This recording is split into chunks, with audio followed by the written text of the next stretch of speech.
नमस्कार। कचरा, प्रदूषण और स्वच्छता भारत, आज के इस एपिसोड में हम एक ऐसे विषय पर बात करने जा रहे हैं जो यूथ पाठशाला के लिए बहुत इम्पॉर्टेंट है और महत्वपूर्ण भी है। दोस्तों, कचरा चाहे दिमाग में हो या घर में, राष्ट्र में हो या समाज में, कहीं भी सुकून से और चैन से जीने नहीं देता है। दिमाग के कचरे की बात करें तो कहने की ज़रूरत ही नहीं है। जब आपके पास मिसफीडिंग्स हों, आपके पास पूर्वाग्रह हों और बहुत सारी चीज़ें ऐसी जिनकी आपको ज़रूरत न हो, अगर हम उन सब चीज़ों को अपने दिमाग में भर लेंगे तो जाहिर सी बात है कि हम क्रिएटिविटी के तरफ नहीं मुड़ पाएंगे।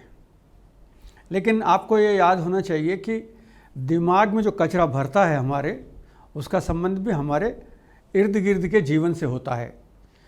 हमारे घर में, घर के बाहर और राष्ट्र में, सड़क से लेकर अंतरिक्ष तक, नदी से लेकर पहाड़ तक, आज कचरे की जितनी बड़ी समस्या हमारे सामने खड़ी हुई है, संभवतः मानव जाति के इतिहास में उतना बड़ा संकट और उतनी बड़ी समस्या पहले कभी नहीं हुई होगी। इस पूरी प्रोसेस में बात समझने की ये है कि आखिर कचरा होता क्या है। हम लोग अपने पूरे जीवन में इस बात को बखूबी देखते आ रहे हैं और हम समझ भी सकते हैं कि जैसे जैसे जनसंख्या बढ़ी है और जैसे जैसे प्रचंड उपभोक्तावाद का असर हमारे जीवन पर आया है, हमने अपने प्राकृतिक संसाधनों का दोहन करने में कोई कसर नहीं छोड़ी है। मनुष्य ने शिक्षा के नाम पर भी पेड़ों को काटा, तो विकास के नाम पर भी पेड़ों को काटा। तो हमने चारों तरफ पर्यावरण को जो नुकसान पहुंचाया, उसके हालत आप देख ही रहे हैं। ग्लोबल वार्मिंग का जो स्टेटमेंट हमारे सामने इस समय चल रहा है, वो कहने की आवश्यकता नहीं है। पृथ्वी का तापमान, धरती का तापमान 2 से 3 डिग्री बढ़ गया है और आने वाले 10-5 सालों में ये 5 से 8 डिग्री तक बढ़ने का खतरा पैदा हो गया है। जब पूरी दुनिया ग्लोबल वार्मिंग की लपेट में आई हो, क्लाइमेट चेंज हो रहे हों और क्लाइमेट चेंज होने के साथ साथ हम उन सारे चीज़ों को आगे बढ़ते हुए देख रहे हों जब, तो हमें ये समझना होगा कि आखिर ये हो क्यों रहा है। हम सब इस सारी व्यवस्था के साथ कैसे जुड़कर आगे बढ़ सकते हैं। ये हमारा जो ग्लोबल वार्मिंग का जो सिस्टम है और कचरे का जो पूरा सिस्टम है, उसने क्लाइमेट चेंज को भी हमारे सामने खड़ा कर दिया है। पूरी दुनिया में वातावरण बदल गया है, उसके कारण पूरी दुनिया में उसका असर पड़ा है। एक तरफ आप देखिए, यूरोप जैसे जो ठंडे मुल्क थे वो उबाल खाने लगे हैं, गर्म हो गए हैं वो देश। जो गर्म देश थे उनका टेम्परेचर बढ़ गया है। हम अगर राजस्थान की बात करें तो 2 से 3 डिग्री का टेम्परेचर, इसी साल की जो गर्मी थी हमारी, वो भयावह गर्मी थी और उस गर्मी ने पिछले सारे रिकॉर्ड तोड़ दिए हैं। आखिर ये हो क्यों रहा है? जाहिर सी बात है, पर्यावरण प्रभावित हो रहा है, पेड़ पौधे नष्ट हो रहे हैं। लेकिन इन सब में योगदान किस चीज़ का है? इन सब में योगदान है हमारी गंदगी का, हमारे कचरे का। हम लोग इस कचरे की अगर बात करें तो आप देखिए कि कचरे की जो ठोस अपशिष्ट की जो समस्या बनी हुई है, ये बहुत व्यापक स्तर पर बनी हुई है ये समस्या। और हम इस सदी के अंत तक अगर जाएंगे तो 11 मिलियन टन की दर से कचरा एकत्रित हो जाएगा। यानी आज की रफ्तार से अगर हम बात करें तो 3 से 4 गुना दर बढ़ जाएगी और आने वाले समय में प्रतिदिन 60 लाख टन कचरा एकत्रित होना शुरू हो जाएगा। अब आप सोच रहे होंगे कि ये कचरा आता कहाँ से है। जाहिर सी बात है, जब उपभोक्तावाद बढ़ेगा और हम हर चीज़ में नए से नए इनोवेशन करेंगे तो उसके साथ कचरा भी साथ साथ हमारे साथ चलता है। भारतवर्ष में उपभोक्तावाद नया है और अभी मल्टीनेशनल कंपनियों के माध्यम से हमारी जीवन शैली बदलने लगी है।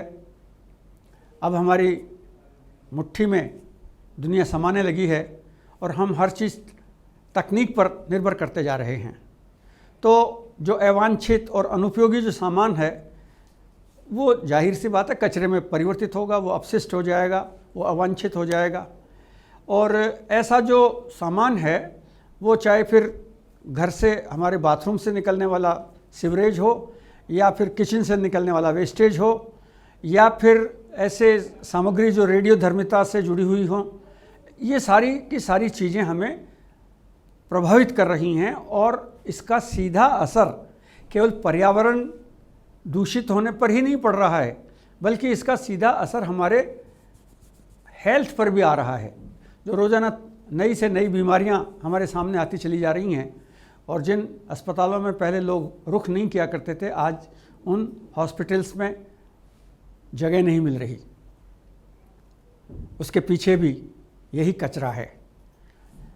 हमने देखा कि हमारे जो गांव, हमारे जो शहर, हमारे जो पीने के स्थान, पानी के जो स्थान हुआ करते थे, जो पहाड़ हमारे लिए खुशगवार हुआ करते थे, अब वो सब के सब कचरे से अटे पड़े हैं। और इस पूरी प्रोसेस के कारण हमारे सामने जो स्थिति आई है, वो स्थिति बहुत ख़राब है। हम उनके आधार पर अपनी जीवन की गतिविधि को ठीक से समझ नहीं पा रहे हैं। हमारा जो कचरा है, उस कचरे के दो स्वरूप हमारे सामने हैं, एक जैविक और एक अकार्बनिक। जैविक कचरा आप जानते ही हैं, जो हमारे साग सब्जियों से, हमारे घर में जो गीला कचरा है वो जैविक कचरा है। ये भी उतना ही नुकसानदायक है, लेकिन उससे भी ज़्यादा नुकसानदायक हमारा अकार्बनिक है, यानी जिसमें किसी तरह का जीव शेष नहीं है, लेकिन ये कचरा हमारे लिए बहुत ज़्यादा नुकसानप्रद है, क्योंकि इसकी फॉर्म चेंज नहीं होती है। और जब इसकी फॉर्म चेंज नहीं होती है तो इसका हम पर प्रभाव पड़ता है लंबे समय तक।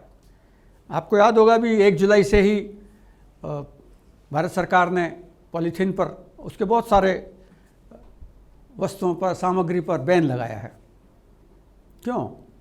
क्योंकि पॉलीथीन एक ऐसी अनवांटेड मटेरियल है जो कभी नष्ट नहीं होता।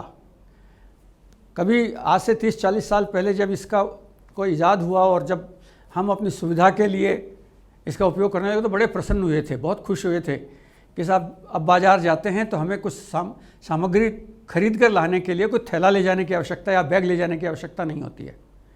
लेकिन इतनी जल्दी इसका दुष्प्रभाव होगा ये नहीं सोचा था किसी ने।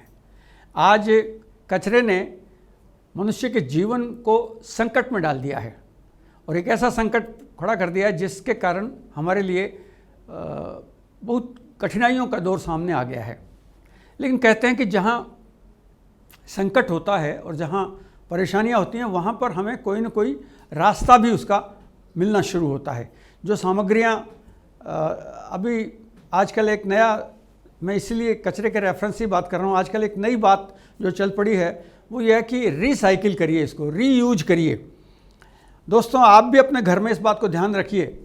आपको जो अपने घर में बड़े बुजुर्गों से सुनिए, समझिए, आपको समझ में आ जाएगी बात कि बहुत ज़्यादा इसमें समय नहीं लगा। अभी कुछ समय पहले तक ही घर में हमारे जो वेस्ट मटेरियल होता था, चाहे फिर वो कपड़ा था या फिर कोई अन्य सामग्री थी, उन सब के बार बार उपयोग किए जाते थे।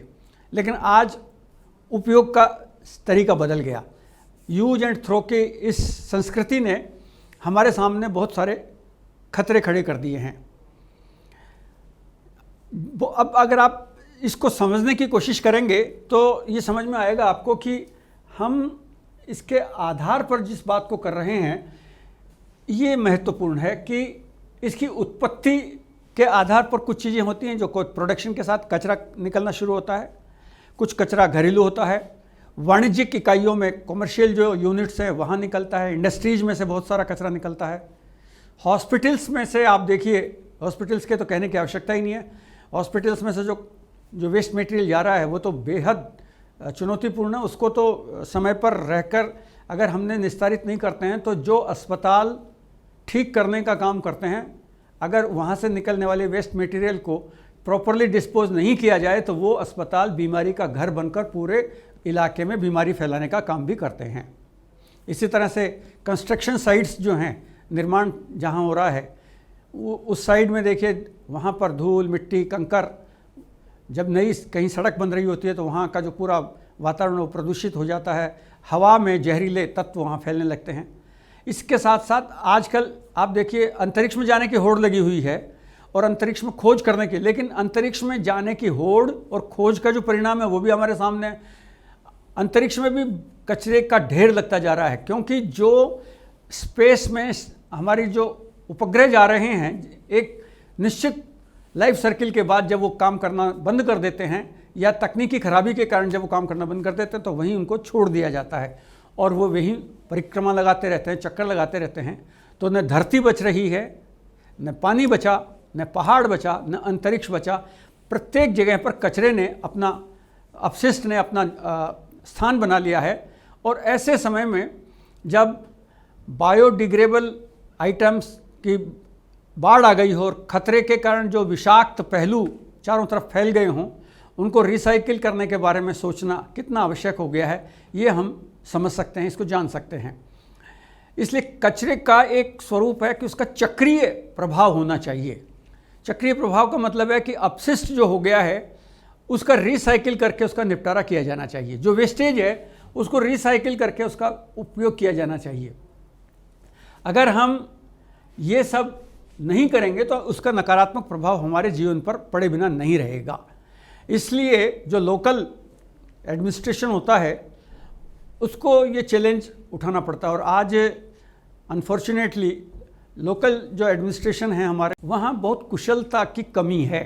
पूरे भारतवर्ष की अगर हम बात करें तो कुछ नगर निगम, नगर पालिकाओं को छोड़ दें या कुछ ग्राम पंचायतों को छोड़ दें, तो अधिकांश जगह हैं कुशल कर्मचारी नहीं हैं, तकनीकी संसाधन नहीं हैं, रिसाइकलिंग कैसे होती है इस सिस्टम को वो जानते नहीं हैं।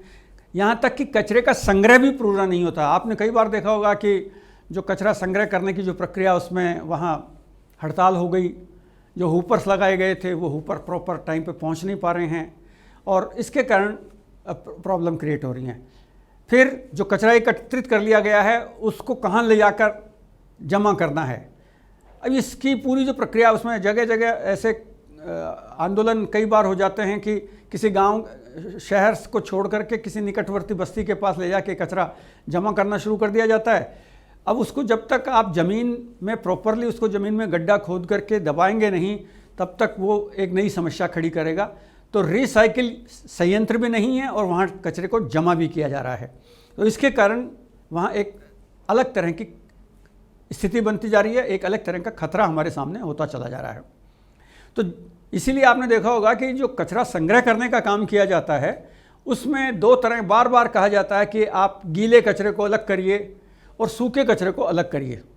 और ये जो बाइफर्केशन है, कलेक्शन के टाइम पर अगर बाइफर्केशन नहीं होगा तो फिर ये हमारे लिए संकट पैदा करेगा। ये तो केवल घरों से निकलने वाला या सड़कों पर आने वाला कचरा, उसकी बात कर रहे हैं हम। इसके अलावा भी अगर आप बात करेंगे तो इसके क्लासिफिकेशंस, अलग अलग तरह से इसके क्लासिफिकेशंस बढ़ते चले जाएंगे। यहाँ पर हम जैविक कचरे के जो आधार हैं और इस कचरे में जो कार्बनिक होते हैं वो मूलतः इस जैविक कचरे के आधार को मेंटेन करने का काम करते हैं। कार्बनिक अपशिष्ट में पत्तियां हैं, शाखाएं हैं, फलों के छिलके हैं, अंडे हैं, हड्डियों की जानवरों की हड्डियां हैं, ये सब बायोडिग्रेडेबल हैं। इनको नष्ट किया जा सकता है, इनको प्रॉपरली यूज किया जा सकता है। आपने पढ़ा होगा और आपको ध्यान भी होगी ये बात कि ऐसे सारे कचरे को किसी गड्ढे में जमा करने के बाद अगर उस पर प्रॉपर तरीके से उसको ढक दिया जाता है तो फिर वो एक खाद के रूप में कन्वर्ट हो जाता है और वो हमारे खेतीबाड़ी के किसानों के काम आ जाता है। लेकिन चूंकि ये होता नहीं है, हो नहीं रहा है, इसलिए इसका दुष्परिणाम निकलता है। जो कचरा एकत्रित हुआ, कचरे का जो ढेर लगा, उसमें गीला कचरा भी है और उसमें सूखा कचरा भी है, उसमें ई आइटम्स का कचरा भी है, उसमें अकार्बनिक कचरा भी है। तो वो एक ऐसा हुजूम, एक ऐसा कचरा एकत्रित होता है जहाँ पर किसी तरह का कोई ट्रीटमेंट संभव नहीं होता और वहाँ रिसाइकिल भी नहीं हो पाती है। तो कलेक्शन के पॉइंट पर ही कहा जाता है कि कचरे का जो कलेक्शन है उसके पॉइंट पर ही अगर उसका बाइफर्केशन प्रॉपर हो जाता है तो हम काम ठीक से कर सकते हैं। अगर आप कॉम्पिटिटिव एग्जामिनेशन की तैयारी कर रहे हैं या घर में कोई सामान जमा रहे हैं तो भी इसको समझ सकते हैं। आपने एक घर को शिफ्ट किया है और एक नए मकान में जा रहे हो पुराना मकान खाली करके, तो आप अपनी पैकिंग को अगर ठीक रखेंगे और एक जैसे सामान को एक स्थान पर पैक करेंगे तो जाहिर सी बात है नए मकान पर, नए स्थान पर आपको ज़्यादा श्रम नहीं करना पड़ेगा। लेकिन अगर आपने सारे सामान को होच पोच कर एक गठरी बना ली उसकी और एक पैकेट में बांध दिया उस सारे सामान को, तो आपको कई दिन तक उस सामान को खोजना पड़ेगा और आपका बहुत सारा समय नष्ट हो जाएगा। कचरे के संदर्भ में भी यही प्रक्रिया लागू होती है।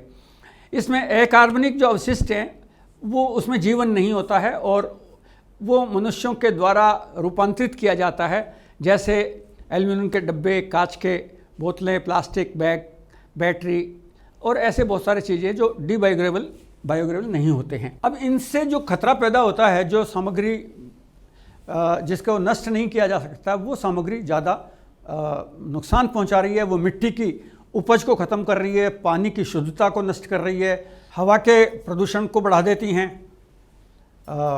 अंतरिक्ष में मलबे की जैसे हम बात की तो उपग्रहों के जो रॉकेट नष्ट हो जाते हैं। बड़ी वस्तुएं जो अंतरिक्ष में घूमती हैं तो वे गुरुत्वाकर्षण के अगर फील्ड में आती हैं तो ग्रहों को खतरा पैदा हो जाता है। छोटे ग्रहों को, बड़े ग्रहों को, भारत पृथ्वी जैसे ग्रह को भी उससे खतरा पैदा हो जाता है। अंतरिक्ष में जो उड़ने वाले रॉकेट्स हैं उनसे जो निकलने वाला कचरा, उनसे कई बार जो हमारे वायुयान उड़ते हैं, जो एरोप्लेन्स होते हैं, उन पर खतरा पैदा हो जाता है और वहाँ दुर्घटना बढ़ने की संभावना हो जाती है। आज अंतरिक्ष में भी मलबे की हज़ारों वस्तुएं, लाखों वस्तुएं वहाँ चक्कर लगा रही हैं और इसके कारण पूरा अंतरिक्ष जो है ना, वो अगर आप किसी वैज्ञानिक प्रक्रिया के माध्यम से स्कोप लगा के देखेंगे तो आपको पता लग जाएगा वो कितना भारी कचरा वहाँ हो गया है। लेकिन एक कचरे का नया स्वरूप भी आजकल हमारे सामने आ गया है और आपने उस पर शायद गौर कम किया होगा, क्योंकि अभी हम टेक्नोलॉजी के ज़माने में हैं तो नई चीज़ों के प्रति हमारा उत्साह, उमंग लगातार बढ़ती जा रही है, इसलिए हम उन चीज़ों पर ध्यान नहीं दे रहे हैं। आपके सबके घर में ई कचरा भी जमा है और ये नई तरह का कचरा है। हम सब के पास पुराने मोबाइल्स के ढेर पड़े होंगे, कंप्यूटर्स, लैपटॉप पड़े होंगे, पुराने कंप्यूटर पड़े होंगे, पुराने टीवी पड़े होंगे, सेल फोन पड़े होंगे, कैमरे पड़े होंगे, प्रिंटर्स होंगे, जिन्होंने जिनका जीवन समाप्त हो गया है या जो तकनीकी तौर पर बेकार हो गए हैं, ख़राब हो गए हैं, अप्रचलन में आ गए हैं, ऐसे जो अपशिष्ट हैं वो हमारे लिए एक नई तरह की चुनौती बन गए हैं। और ये जो सारी सामग्री है, इस सारी सामग्री ने खतरनाक रूप से अपना स्वरूप अख्तियार कर लिया है। न तो उनको ठीक से संभाला जाता है, न उनका पुनर्नवीनीकरण हो रहा है, न उनका निपटारा हो रहा है। मज़ेदार बात देखिए कि हम पुरानी सामग्री को, ई सामग्री को हटा भी नहीं पा रहे हैं। अपने घर पे उन सारी सामग्री को पता नहीं क्या सोच के इकट्ठा किए जा रहे हैं। तो आप उस पर ध्यान दीजिए, जो ई कचरा है वह भी उतना ही नुकसानप्रद है जितना कि हमने दूसरे कचरों के बारे में बात की है। तो आपको इन सारे चीज़ों के बारे में समझने की आवश्यकता है। ई कचरे में ख़ासतौर पर जैसे घरेलू उपकरणों की बात हो गई, इलेक्ट्रिक कुक्स की बात हो गई, पंखे हैं, मनोरंजन के उपकरण हैं, टेलीविज़न है, वीडियो गेम्स हैं, प्रिंटर हैं, मशीनें हैं, इस तरह की बहुत सारी चीज़ें जो हैं वो हमारे इसमें शामिल हैं और इनको समझने के लिए आवश्यकता है। संचार और प्रौद्योगिकी दृष्टि से भी अगर आप देखेंगे तो इसमें मोबाइल, स्मार्टफोन, कंप्यूटर, बिजली के कनेक्शंस के सामग्री और बल्ब, एयर रेफ्रिजरेटर और इस तरह एयर कूलर, इस तरह के ऑडियो वीडियो पुराने लगभग बहुत सारे घरों में 30-40 साल पहले आपके जो बुज़ुर्ग रहे होंगे घर वाले, उन्होंने जो किसी ज़माने में वीडियो कैसेट खरीदे होंगे वो भी ढेर पड़ा होगा, कैसेट्स पड़े होंगे बहुत सारे। तो आप इस सारी सामग्री को, हम तो क्या समझ रहे हैं कि ये बहुत ऐतिहासिक चीज़ है, बड़ी महत्व की चीज़ है, इसको रखना चाहिए। लेकिन दोस्तों ये सामग्री हमारे लिए बहुत ज़्यादा काम की नहीं है और ये ई कचरा जो है, उस ई कचरे ने हमारे पूरे परिवेश को प्रभावित किया है, पूरे वातावरण को प्रभावित कर दिया है। इससे वातावरण प्रदूषित हो रहा है और जिसको वातावरण प्रदूषित हो रहा है उसका कहाँ कहाँ कैसा कैसा प्रभाव पड़ रहा है उसको समझने की आवश्यकता है। हम अगर इसको देखें तो सबसे पहला इसका जो प्रभाव पड़ रहा है वो सबसे पहले हमारे हवा पर इसका नकारात्मक प्रभाव पड़ रहा है। मनुष्य के ज़िंदा रहने के लिए सबसे ज़्यादा ज़रूरी है, कम से कम पहले आवश्यकता है, साफ़ सुथरी हवा सांस लेने के लिए मिले। हमारा जो फेफड़ा है उस फेफड़े में भी ई कचरे से विघटित होने वाले जो धूल कण हैं वो धूल कण हमारे साथ वातावरण में, पर्यावरण में शामिल होकर के हमारी ज़िंदगी को खतरे में डाल रहे हैं। अगर आपके घर पे ये सारी सामग्री मौजूद है तो वहाँ आपको पता ही नहीं लग रहा है और वो हवा के साथ प्रदूषित होकर वो वातावरण में घुल रहा है। लेकिन जहाँ पर कुछ लोग, अब थोड़ा अवेयरनेस आई तो लोग उसको कचरे में बाहर फेंकने लग गए। नतीजा देखिए कि वो कचरे के ढेर में जाकर के खुली हवा में जब हैं तो वहाँ पर उसका ज़्यादा प्रभाव पड़ रहा है। तो इसको जो रिसाइकिल नहीं किया जा रहा है और उसका विनिमय नहीं हो रहा है, इसके कारण ये संकट ज़्यादा गहरा होता जा रहा है। तो प्रदूषण रोकने के लिए इसकी रिसाइकलिंग करना ज़रूरी है और अनौपचारिक रूप से ई कचरे का जो रिसाइकलिंग है वो उन लोगों के लिए ज़्यादा खतरनाक है जो रिसाइकलिंग प्रोसेस से गुजर रहे हैं। इसका जो दूसरा प्रभाव हम देख रहे हैं वो हमारी मिट्टी पर पड़ता है। पहला हमने जिक्र किया हवा पर, दूसरा मिट्टी पर। मिट्टी पर जो पड़ने वाला प्रभाव है आप कहने की आवश्यकता ही नहीं है। अगर आप खेतीबाड़ी से जुड़े, और हम भारतवर्ष में तो अभी भी बड़ी संख्या है जो खेतीबाड़ी के बारे में जानकारी रखती है, और राजस्थान में तो हम बात करें या उत्तर प्रदेश या ऐसे मध्य प्रदेश, ऐसे जो राज्य हमारे देश भर के अनेक राज्य हैं जहाँ पर खेतीबाड़ी से बड़ी संख्या में लोग जुड़े हुए हैं। अब अगर हमारी मिट्टी की बात करें, आप सोचिए कि मिट्टी का अगर उपजाऊपन कम हो रहा है तो उसका क्या कारण है। उसके दो बड़े कारण हैं। एक, हम लगातार अपनी पैदावार बढ़ाने के लिए रासायनिक खादों का उपयोग कर रहे हैं, और जब रासायनिक खादों का उपयोग कर रहे हैं तो धीरे धीरे उस मिट्टी की उपज कम होती चली जाती है। ये तो खेती से संबंधित प्रोसेस के कारण प्रभाव पड़ा। लेकिन दूसरा प्रभाव जो है वो है ई कचरे का लैंडफिल। जहाँ अवैध रूप से डंपिंग किया जा रहा है वहाँ पर ज्वलनशील पदार्थ हैं, धातु है, पारा है, ऐसी बहुत सारी जो चीज़ें हैं वो प्रभावित हो रही हैं। अब उसके किस किस पे प्रभाव पड़ रहा है, तो मिट्टी पर प्रभाव पड़ा, हमको दिख रहा है केवल ऊपर ऊपर, लेकिन ऐसा नहीं है। जो ई कचरा ढेर के रूप में वहाँ एकत्रित हुआ है, जब पानी गिरता है तो उसके साथ साथ हमारा जो भूजल है वो भी उससे प्रभावित हो जाता है। और भूजल प्रभावित होने से क्या होगा कि हमारी जो फसलें हैं, जब हमारे पास, आपको मालूम ही है, खेती के लिए जो हम पानी काम में लेते हैं उसके तीन मुख्य स्रोत हैं। एक बरसात का जल, और एक धरती से निकालने वाला पानी जो है, और एक खेतों तालाब में या कुओं में या इस तरह जहाँ पानी एकत्रित है।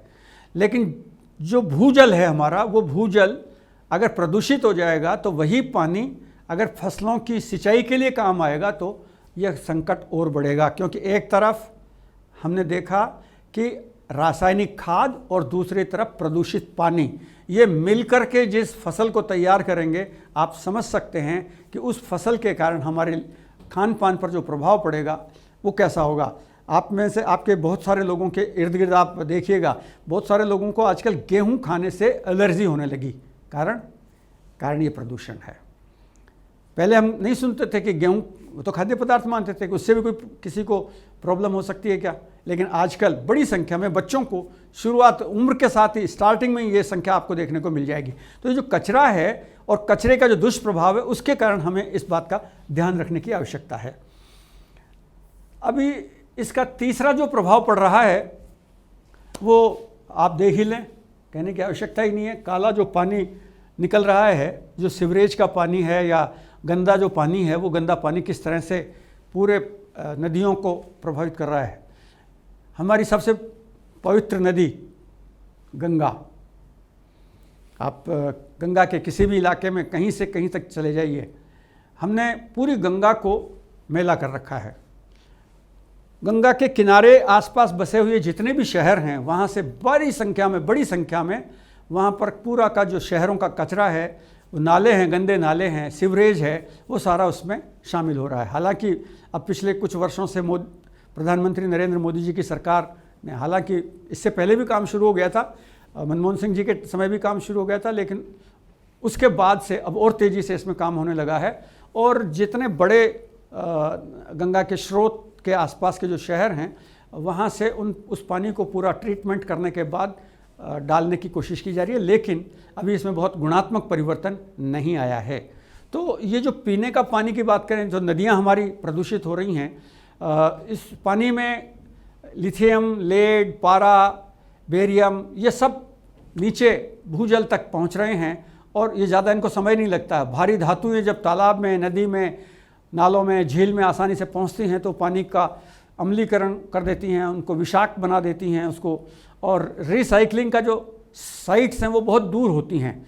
अब जहाँ पे पानी एकत्रित हो रहा है, अगर वहाँ से लेकर रिसाइकिल का जो प्लांट लगा हुआ है वहाँ तक पहुँचाएँ और फिर उसके बाद उसको रिसाइकिल करके पानी को प्योरीफायर करें, ये एक महंगी प्रक्रिया भी है और इसमें आसानी से जल्दी हो भी नहीं पाता। तो इसका बहुत प्रभाव पड़ रहा है हमारे जीवन पर।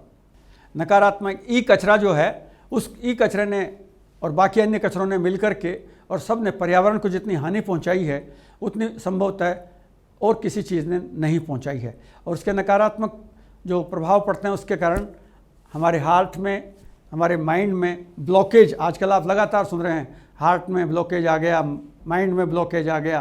तो ये जो ब्लॉकेज हैं इसके पीछे मूल रूप से हमारी जो प्रदूषण की जो प्रणाली है, प्रदूषण ने हमको इसमें बहुत अधिक नुकसान पहुंचाया है। हमारे पूरा जो शरीर का अवयव तंत्र है उस पर इसका प्रभाव पड़ रहा है। और कई जगह हम देख रहे हैं कि बच्चों के जन्म के साथ ही शारीरिक रूप से ही वो माँ के गर्भ में रहते हुए ही उन पर इसके विषाक्त प्रभाव पड़ने शुरू हो गए हैं। तो इसके कारण जो पूरी प्रक्रिया है वो कठिन दौर में गुजर रही है। और ऐसे जो ई कचरा है या इस तरह के जो कचरे हैं उनको समय रहते अगर हमने जागृत होकर के उनका पुनर्नवीनीकरण और पुनः विक्रय करने का काम या पुनर्जीवित करने का काम उनको नहीं किया तो हमारे लिए और भी खतरा बढ़ने वाला है। ये समझने की आवश्यकता है कि रिसाइकलिंग क्यों करना चाहिए। यानी रिसाइकलिंग का मतलब हो गया कि पुनः पुनः उन वस्तुओं का ऑप्टिमम यूज करना, बार बार उनका उपयोग करना। अब दो चीज़ें, दो चुनौतियां एक साथ हैं। एक चुनौती है सामग्री, टेक्नोलॉजी लगातार अपडेट हो रही है, इसमें मार्केट फोर्सेज काम कर रही हैं। मार्केट फोर्सेज आप देखिए 6 महीने में हमारे युवाओं के हाथ में जो फ़ोन होता है साल भर में उनको लगने लगता है कि ये आउटडेटेड हो गया, अब कोई नई टेक्नोलॉजी आ गई। उनका लैपटॉप आउटडेटेड लगने लगता है उनको। कंप्यूटर, उनके जो ई गेम्स हैं, बच्चे, छोटे छोटे बच्चों को ई गेम्स अपने पुराने लगने लग जाते हैं। तो मार्केट में जो कंपनियां काम कर रही हैं वो चाहती हैं कि नया सामान बिके और कुछ थोड़े से संशोधन के साथ, कुछ नई चीज़ों को इंट्रोड्यूस करते हुए, कुछ नए आविष्कारों को शामिल करते हुए वो इस तरह के नए सामग्री को बना देती हैं। तो बना देती हैं तो जो पुरानी सामग्री है वो हमें ख़राब लगने लगती है या अनुपयोगी लगने लगती है। आवश्यकता इस बात की है कि उसका फिर से पुनर्संस्करण हो, उपयोग लायक उनको बनाया जाए। इलेक्ट्रॉनिक वस्तुओं का जीवन जाहिर सी बात है बहुत कम होता है, तो आवश्यकता इस बात की है कि पर्यावरण की सुरक्षा के लिए इलेक्ट्रॉनिक वस्तुओं के रिसाइकलिंग पर बहुत अधिक जोर देने की आवश्यकता है। और इसलिए आज संयुक्त राष्ट्र संघ से लेकर विश्व स्वास्थ्य संगठन सहित जितनी भी संस्थाएं हैं वो इस दिशा में लगातार काम कर रही हैं। इलेक्ट्रॉनिक आइटम्स की जो रिसाइकलिंग है वो भी बड़ी चुनौतीपूर्ण है। कहने में बहुत सरल लग रही है ये बात कि ये सारा कचरा जो हमने इकट्ठा कर लिया इसका रिसाइकलिंग कर लें।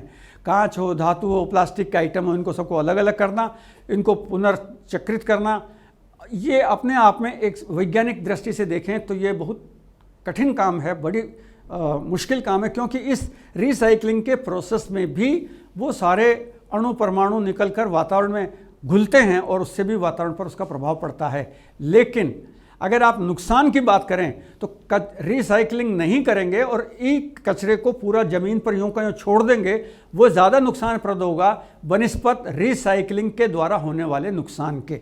रिसाइकलिंग से भी वातावरण प्रभावित होगा लेकिन वो कम प्रभावित होगा, और रिसाइकलिंग अगर नहीं करेंगे तो ई कचरे का हमारे लिए ज़्यादा मुश्किल होगा मामला। कचरे के जो निस्तारण की प्रक्रिया है उसको कैसे कंट्रोल करें, तो जो सबसे बड़ी ज़रूरी बात है वो ये है कि जनसंख्या वृद्धि का दबाव कम होना सबसे पहली शर्त है। आज 700 करोड़ से ज़्यादा की आबादी पूरी दुनिया में है और आने वाले समय में ये और बढ़ने की संभावना है। प्रचंड उपभोक्तावाद है। आज मनुष्य हर बार नई चीज़ों का इस्तेमाल करने के बारे में लालायित है। हम पर्यावरण के साथ खिलवाड़ करते हुए हमने पहाड़ों को आमोद प्रमोद का स्थान बना दिया, हमने समुद्रों को, समुद्र के किनारों पर आमोद प्रमोद का स्थान बना दिया। आप जाएं पर्यटक बनकर, कोई दिक्कत नहीं है, लेकिन उन तस्वीरों को देखिए जिन तस्वीरों में आपको, अभी उत्तराखंड में 4 धाम की यात्रा चल रही है, लाखों लोग वहाँ यात्रा कर रहे हैं। जाहिर सी बात है 2 साल बाद यात्रा खुली है तो बड़ी संख्या में, लाखों की संख्या में वहाँ पर्यटक पहुँचे हैं, लेकिन वो तस्वीरें विचलित कर रही हैं। जब वहाँ से बड़ी संख्या में लोग उतर कर नीचे आ रहे हैं तो अपने पीछे गंदगी का ढेर, प्लास्टिक की बोतलें, प्लास्टिक का सामान और दुनिया भर के कचरे का ढेर पहाड़ों पर छोड़ कर आ रहे हैं। आपको मालूम होना चाहिए कि ये वही पहाड़ हैं जहाँ से नदियाँ चलकर हमारे लिए पीने का पानी और सिंचाई का जल लेकर आ रही हैं। ये वही पहाड़ हैं जहाँ से भारी संख्या में पेड़ पौधे तैयार होकर हमें ऑक्सीजन देते हैं।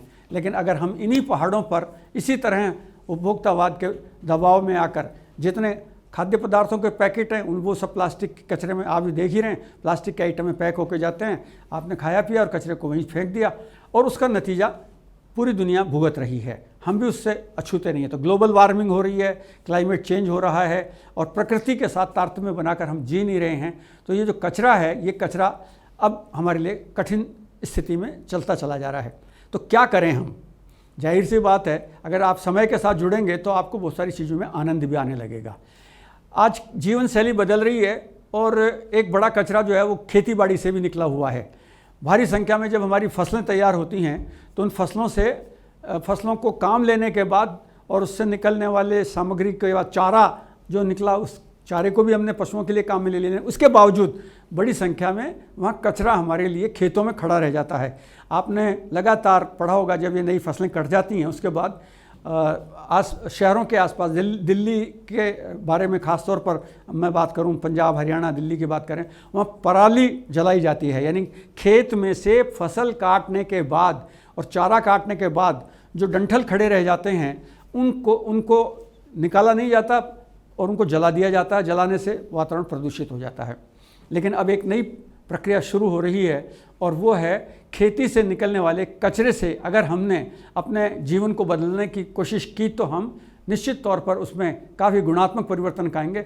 कपड़े बनने लगेंगे और हमारे जो ईंधन के सामान हैं, बहुत सारा सामान ईंधन का, वो भी उसमें बदलने लग जाएगा। पौधों के जो अवशेष हैं वो किसानों के लिए बड़ी समस्या है। हालांकि अब इसमें टेक्नोलॉजिकली बहुत इंप्रूवमेंट हुआ है और अब ऐसे इंस्ट्रूमेंट काम में लिए जाने लगे हैं जिससे पराली को भी निकाला जा रहा है।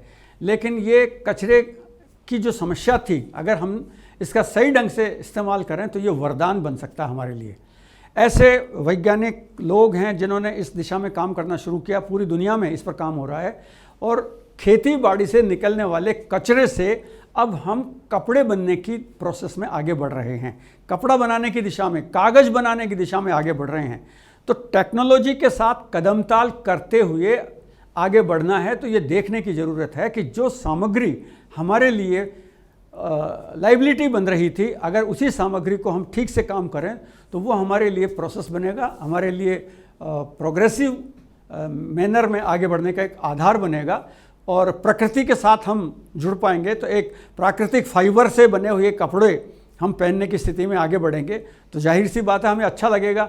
आज जो पॉलिस्टर है हमारा, पॉलिस्टर से बनने वाले कपड़ों के बजाय अगर हम खेती बाड़ी से निकलने वाले अपशिष्ट से जो फाइबर बनाएंगे और उससे निकलने वाले जो कपड़े बनेंगे और उससे निकलने वाली जो सामग्री दूसरी बनेगी तो एक नया उद्योग तैयार होगा। फैशन की दुनिया भी नई तरह की सामने होगी।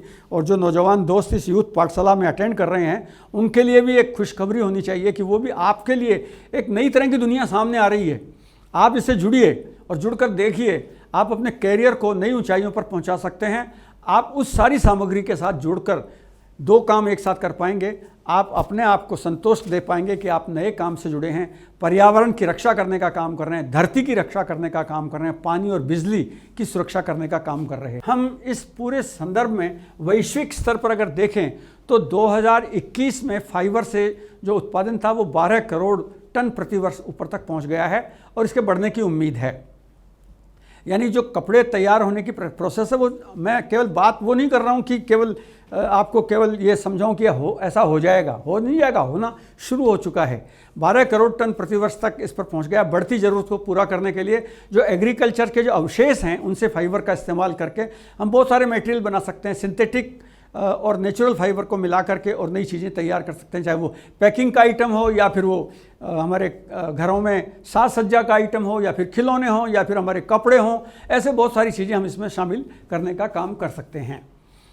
जो प्रोसेस है हमारा, उसमें स्पिनिंग फ्यूचर थ्रेड्स नामक एक रिपोर्ट ये बताती है कि पूरी दुनिया में संयुक्त रूप से जो काम हो रहा है वो भारत और दक्षिण पूर्वी एशिया में उन सब जगह पे, जिसमें बांग्लादेश, कंबोडिया, पाकिस्तान और अन्य जितने भी देश हैं, वो इस अपशिष्ट के उत्पादन के लिए न केवल जाने जाते हैं बल्कि यहाँ इस प्रोसेस में काम आरंभ हो चुका है। अब बारी है स्वच्छ भारत अभियान की।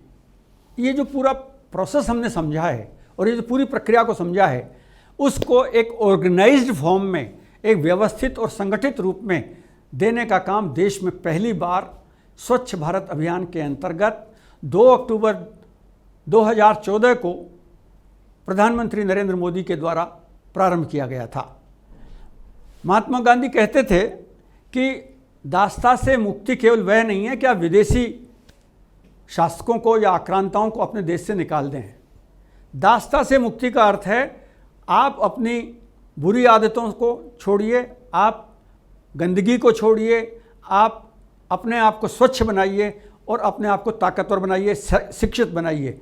तो महात्मा गांधी के इसी संदेश को लेकर प्रधानमंत्री नरेंद्र मोदी ने भारत में एक अद्भुत और अनोखा अभियान शुरू किया, स्वच्छ भारत अभियान। और कहने की आवश्यकता नहीं है, लगभग 8 वर्षों में स्वच्छ भारत अभियान ने देश की तस्वीर को बदल कर रख दिया है।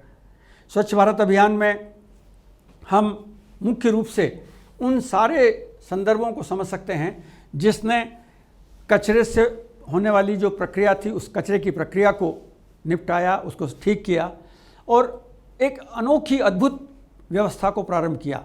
स्वच्छ भारत अभियान में व्यक्ति, क्लस्टर से लेकर के और ग्राम, समुदाय तक एक संदेश भेजा गया।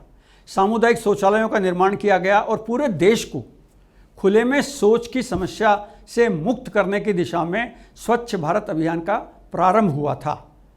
और आपको ये जानकर अच्छा लगेगा कि स्वच्छ भारत अभियान के अंतर्गत महात्मा गांधी के सपनों के अनुसार 150वीं वर्षगांठ के अवसर पर तकरीबन 1.96 करोड़ जो शौचालय हैं हमारे देश में वो तैयार किए गए।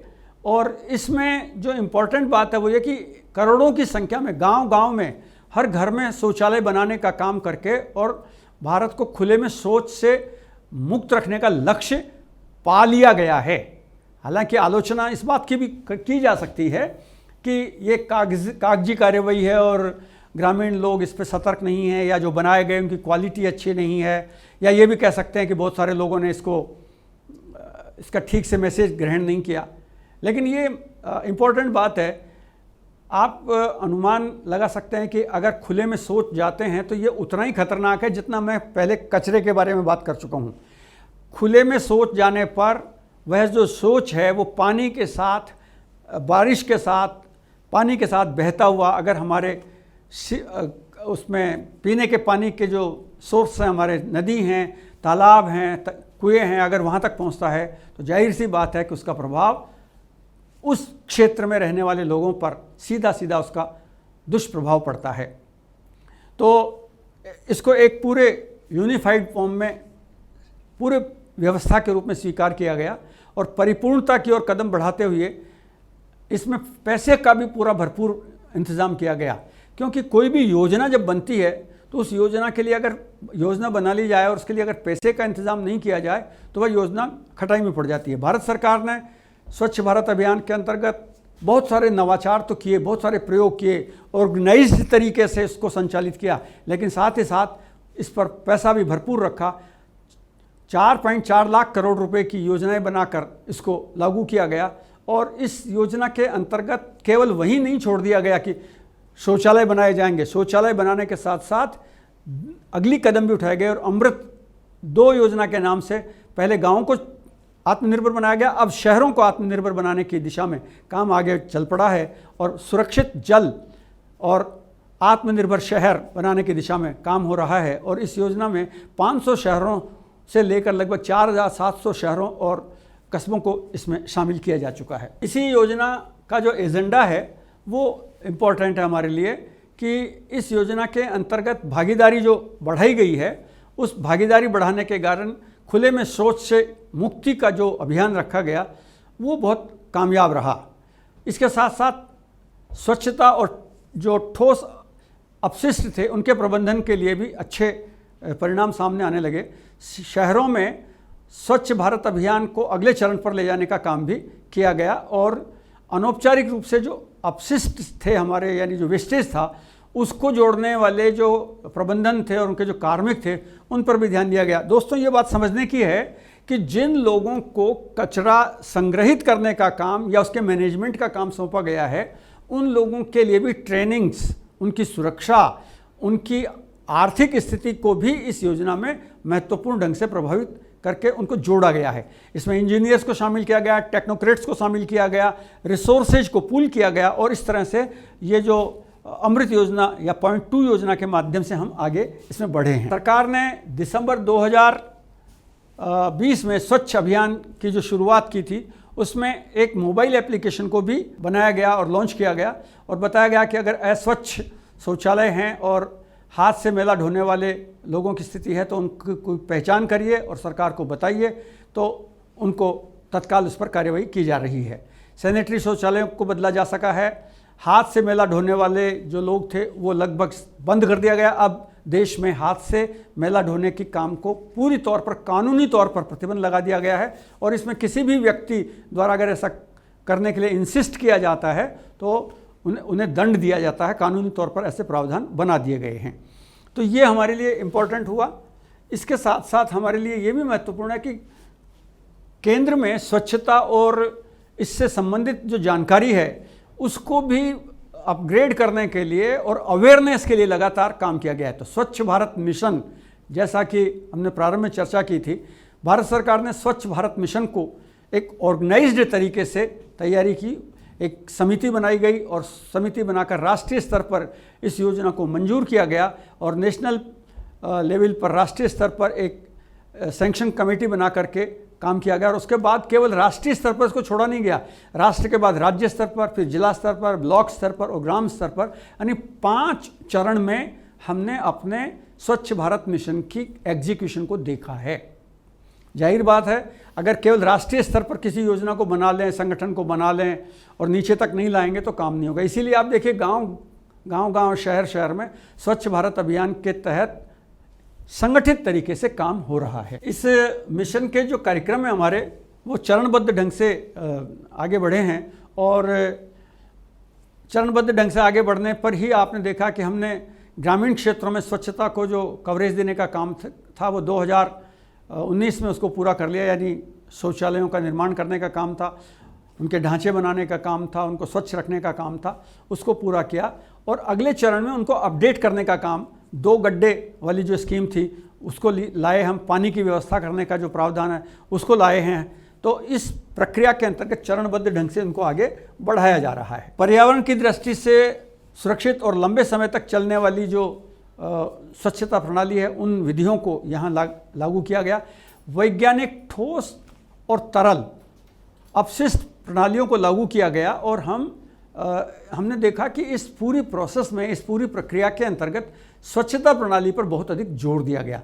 स्वच्छता में सुधार हो और ख़ास तौर पर जो पिछड़े लोग हैं, हाशिए पर रहने वाले लोग हैं, या जो ख़ास तौर पर हमारी बहनें हैं जिनको कि बहुत इसमें कवरेज की आवश्यकता थी, उन सबको भी इसमें शामिल करके लगातार उनको आगे बढ़ाने का अवसर प्रदान किया गया है। पहले चरण के सफल समापन के बाद केंद्र सरकार ने इसके दूसरे चरण की मंजूरी दी और इसमें ग्रामीण क्षेत्रों की स्वच्छता में सुधार के कार्यक्रम शुरू किए गए।